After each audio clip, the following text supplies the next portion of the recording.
ከዛሬ ጀምሮ አግብተኸኝ ካንተ ጋር መኖር እፈልጋለሁ። የምርሽን? በዚህ ሳምንት ውስጥ ሽማግሌ ልከህ ካንተ ጋር መኖር እፈልጋለሁ። ይሄ የመጨረሻ ነው። ዛሬ በቃ ዛሬ ሲጀመር አንተ ጋር ይዘኸኝ የምትሄድ። የምርሽን? ለብቻዬ ለምን እኖራለሁ? አንተ ልብ ይመታል። ስስቂ ሳይ ደግሞ ራሴን መቋቋም ያቅተኛል እና በጣም ወድሻለሁ። እኔም እወድሃለሁ። ትንሱዬ ላላዛር ጥያቄ አቀረበችለት ማለት ነው። ከዚህም በኋላ ካንተ ጋር መኖር እፈልጋለሁ፣ በዚህ ሳምንት ውስጥ ሽማግሌ ልከህ ቤተሰቦችን ጠይቀህ እኔ ካንተ ጋር መኖር እፈልጋለሁ። ምክንያቱም ብቻዬን መኖር አልፈልግም። አንተ እያለ ለምን ብቻዬን እኖራለሁ? ስለዚህ ሽማግሌ ልከህ ቤተሰቦችን አንተ ጋር መኖር እፈልጋለሁ ብላ ጥያቄ አቀረበችለት ማለት ነው። አላዛር እንግዲህ ያልታሰበ ድንጋጤ ነው ፊቱ ላይ እያየ ነው ያለ ነው። እንግዲህ አላዛር እንግዲህ ተዘጋጅ ማለት ነው። አንድ ሰው ሲያፈቅር ወደ ፍቅር ሲገባ አብሮ መኖር እንዳለበት እያሰበ ያን ነገር ቢያደርግ ደስ ይላል ማለት ነው። ሰላም ሰላም፣ ውድና የተከበራችሁ የቻናሌ ተከታዮች እንዴት ናችሁ? እኔ ያለው እግዚአብሔር ይመስገን ሰላም ነኝ። እናንተ እንዴት ናችሁ? በያላችሁበት የዓለም ዳርቻ ሰላማችሁ ብዘት ተረፍ ይበልልኝ። የምወዳችሁና የማከብራችሁ ውድ ተከታዮቼ ለቻናሉ አዲስ የሆናችሁ ላይክ፣ ሼር፣ ሰብስክራይብ እያደረጋችሁ ቤተሰብ ያልሆናችሁ ደግሞ ቤተሰብ ሁኑ ማለት ነው። ቤተሰብ የሆናችሁም ደግሞ አበረታቱኝ በኮሜንት ማለት ነው። እንግዲህ ዛሬ ይዤላችሁ የመጣሁት አላዛርና ትንሱዬ ነው ማለት ነው። እንግዲህ ትንሱዬ ዛሬ ያልታሰበ ጥያቄ ነው ለአላዛር ያቀረበችለት። በመጀመሪያ እራት ጋበዘችው ደውላ፣ ዛሬ እራት መብላት አለብን ከኔ ጋር ብላ በሌላ ሰው አስደውላ ነው እና በጓደኛ አስደውላ መጣላት ማለት ነው። ከዛ ከመጣላት በኋላ ደግሞ ያልታሰበ ጥያቄ አቀረበችበት ማለት ነው። እራት አብረው በሉ፣ ፍቅራቸውን ተገላለጹ። ደስ የሚል እውነት ለመናገር በመዳን ዩቱብ ገብታችሁ እዩት ማለት ነው። በቃ ተመስጣችሁ አትጨርሱትም። ቪዲዮ እንዳያልቅ ነው። ልክ ፊልም ታውቃላችሁ፣ ልክ የህንዶች ፊልም መስሎ ነው የታየኝና ልክ እንደ ድራማና እንደ ድራማ ወይ እንደ ፊልም በቃ ተመስጬ ነው ሳየው የነበረው። የፍቅር አገላለጽ፣ የአይን አገላለጣቸው፣ ፍቅራቸው፣ የሁለቱ ፍቅር አንድ መሆኑ፣ መተሳሰባቸው እውነት በጣም ደስ የሚል በቃ እኔ አላቅም ብቻ በጣም ደስ የሚል ፍቅር እየተገላለጹ ነበር ማለት ነው። እንግዲህ ፍቅሯን ከገለጸችለት በኋላ እንግዲህ ፍቅር ከተገላለጹ በኋላ እሱም ፍቅሩን ከገለጸላት በኋላ እሷም ፍቅሯን ከገለጸላት በኋላ ባሳለፉት ቀን እንደዚህ ከእስከ ዛሬ ባደረግናቸው ነገሮች እኔ ብዙ ነገር አስቤልሽ ነበር፣ ይችን ልጅ በምን ልካሳት እያልኩኝ እና ቀደምሽኝ ብሎ እሱ ራሱ እሷን ሲወቅሳት ነበር። እሷ ደግሞ በቃ እኔም ሁሉም ነገር እንዲረሳ ብዬ ዛሬ እራት አንድ ላይ እንድንበላ ብዬ አስቤ ነው ይሄን ነገር ያደረኩት ብላ የእውነት ደስ የሚል በጣም አሪፍ ጊዜ አሳለፉ። ጥሩ ጊዜ እራታቸውን አብረው በሉ በጣም እና ጥያቄዋን ደግሞ ሁላችንም ጓጉተን ነበር። ያው በመጀመሪያ እራት እንብላ ብላ እሱንም አጓጉታ እሱም በጣም ፍርሃት ውስጥ ገብቶ ነው እንግዲህ በጉጉት ሲጠብቅ የነበረው። ጥያቄው በፍጹም አልገባውም ነበር ማለት ነው። ምን እንደሆነም ጭራሽ ይሄን ጥያቄ ይጠይቀኛል ብሎ አላሰበም ነበር ማለት ነው። በጣም በደስታ ነው ያመሹትና እዚህ ጥያቄ ውስጥ ሁሉ ነገሩ ሀሳቡም ምንም አልነበረም ማለት ነው። እንግዲህ እራታቸውን በሉ፣ ጥሩ ጊዜ ያሳለፉ፣ ደስ የሚል ጊዜ። እውነት ለመናገር ቪዲዮ እንዳያመልጣችሁ ገብታችሁ እዩት። ይሄን ቪዲዮ ያላየ ሰው ኃጢአት ነው የሚሆንበት። እውነት በጣም ደስ የሚል ቪዲዮ። እኔ እንጃ እኔ በጣም ነው የተመቸኝ። እስከ ዛሬ ከሰሩት ቪዲዮ አንደኛ ብሎ አንደኛ ነው የዛሬው ቪዲዮ ማለት ነው። በጣም አሪፍ ነው። በቃ የፍቅር አገላለጻቸው በጣም ነው የተመቸኝ ማለት ነው። እና እራታቸውን በሉ። ልጅቱ ትንሱዬ በጣም ተንኮለኛ ናት እና ራታቸውን በሉ። ራታቸውን በልተው ካበቁ በኋላ እንግዲህ ወደ ጥያቄው ገባችለት ማለት ነው።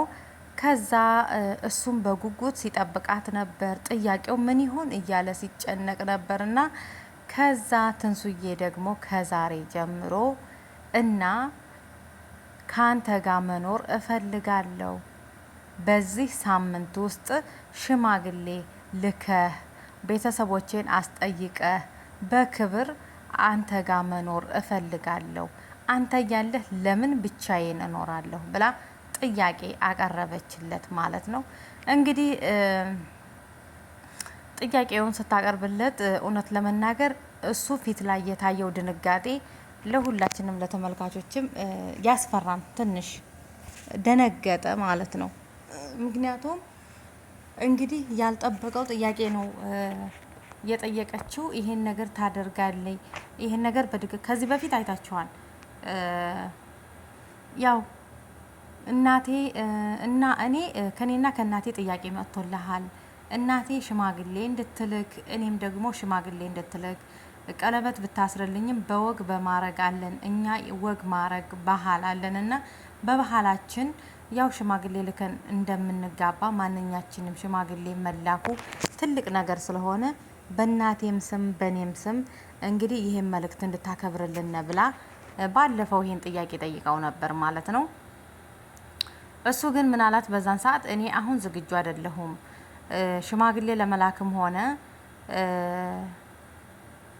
እንደዚህ ውስጥ መግባት ዝግጁ አይደለሁም፣ ብዙ የምሰራቸው ብዙ የሚያስፈልጉኝ ነገር ስላሉ ያን ነገር ማስተካከል ይገባብኛል፣ ስለዚህ ትንሽ ቀን ስጭኝ ብሎ እንግዲህ እሷም እሺ ብላ ሌላው ሴት ቢሆን አሁን በዛ በእሱ ባለው እንትን አትልም ነበር ማለት ነው። እሷ ግን እሺ ብላ ተቀበለችው። ከዛም ደግሞ አብራው እየሰራች ነበር። በአጋጣሚ በመሀል ፕራንክ አደረጋት። እንግዲህ ፕራንኮ እየነበሩበት ስቃይ ሰሞኑን አይታችኋል። ያ ሁሉ ደግሞ አለፈ። አሁን ደግሞ ያው ጥያቄውን ስታቀርብለት ደነገጠ ማለት ነው። ደነገጠ። ፊቱ ላይ ያያችሁት ፊቱ ላይ እዩት ድንጋጤውን ማለት ነው። እንግዲህ መግቢያ በር ላይ አይታችሁታል ሁላችሁም ማለት ነው። እሱ አላዛር ላይ ያለው ፊት ያስደነግጣል ማለት ነው። እና እስብበት፣ ቀን ሰጥቻለሁ። በዚህ ሳምንት ውስጥ ግን ሁሉም ነገር ጨርሰህ እኔ ካንተ ጋር መኖር እፈልጋለሁ ብላ ጥያቄውን አቅርባበታለች። እንግዲህ አላዛርም ደግሞ እስብበት፣ በቀጣይ ቪዲዮ ጥሩ ነገር ይዛችሁልን እንደምትመጡ አንተም ሽማግሌ እንደምትልክላት እሷም ደግሞ ደስተኛ ሆና ሽማግሌ ስለላክላት ሙሉ በሙሉ ውስጧን ያንተ አድርጋ የኔ ነው ብላ እንድታስብህ ያን ነገር ሴት ልጅ ባይዘው ጥያቄ በተለይ አሁን ሽማግሌ ተላከና ምንም እንትን የሚለው ነገር የለም፣ ላንተ ምንም የሚጎዳህ ነገር የለም ማለት ነው። ለሴት ልጅ ግን በጣም ነው ደስ የሚላት፣ የተከበረ ነው የሚመስላት። በትልቅ በቃ እኛ ሽማግሌ ሲላክልን የሆነ ትልቅ ነገር የተደረገልን ነው የሚመስለን ማለት ነው። ባይደረግልንም ልክ እንደተደረገልን ነው የምናስበውና ሽማግሌ ብትልክላት ከዚህ ሁሉ ጥያቄ ለሁለተኛ ጊዜ ነው እንግዲህ ጥያቄ የጠየቀች። እንግዲህ ለዚህ ሳምንት ቀጠሮ ለዚህ ሳምንት ቀን ተሰጥተሃን አላዛር ይሄን ነገር ታሳካዋለህ ብዬ አስባለሁ። እንግዲህ ቤተሰቦቼ እሱም ደግሞ ይሄን ነገር አሳክቶ ሽማግሌ ላክ እያለች በተደጋጋሚ እየጨቀጨቀችው ነው። ዛሬ ደግሞ እሱ ሰርፕራይዝ የሚያደርጋትን እሷ ሰርፕራይዝ አድርጋ እቅፍ አበባ ይዛ ቀይ አበባ እቅፍ አበባ ይዛ ነው የተቀበለችው፣ እራት የጋበዘችው። ከዛ ሁሉ ውጣ ውረድ እስኪ እሱ ነው እንዲያውም ለሷ ቀይ አበባ ይዞ ይቅር በይኝ ብሎ ደስ የሚል ቦታ ወስዶ የሚያዝናናትና የሚጋብዛት የነበረ። እሷ ግን እንግዲህ ቀድማ ይሄን ነገር አድርጋለይ ማለት ነው። እንግዲህ እሱ ችግር የለውም፣ ፍቅር ለሁሉም አንድ ነው። በፍቅር ወንድ ነው ሴት ነው አይባልም። ፍቅር ማለት አንድ ነው፣ በቃ አንድ አካል ነው። ስለዚህ እሷ በኮሜንት ራሱ አይቻለሁ፣ ኮሜንት ላይ ትንሱ ለሱ አበባ ሰጠችና ዝቅ አለች ማለት አይደለም ማለት ነው። ችግር የለውም። ለፍቅሯ ነው ዝቅ ያለችው እንጂ ላላዛር አይደለም። ስለዚህ ፍቅር ነው፣ ፍቅር ያሸንፋል የሚባል ነገር አለ። ስለዚህ አንዳንዶቹ ደግሞ ኮሜንት ላይ እየገባችሁ አንቺ ለምን አበባ ትሰጫለሽ? እሱ ነበር መካስ የነበረበት። እውነት ለመናገር አዎ እሱ ነበር መካስ የነበረበት ብዙ ስላስለቀሰሽ እና እሱ ነበር። እሱ ባይክስ ደግሞ እሷ ካሰችው።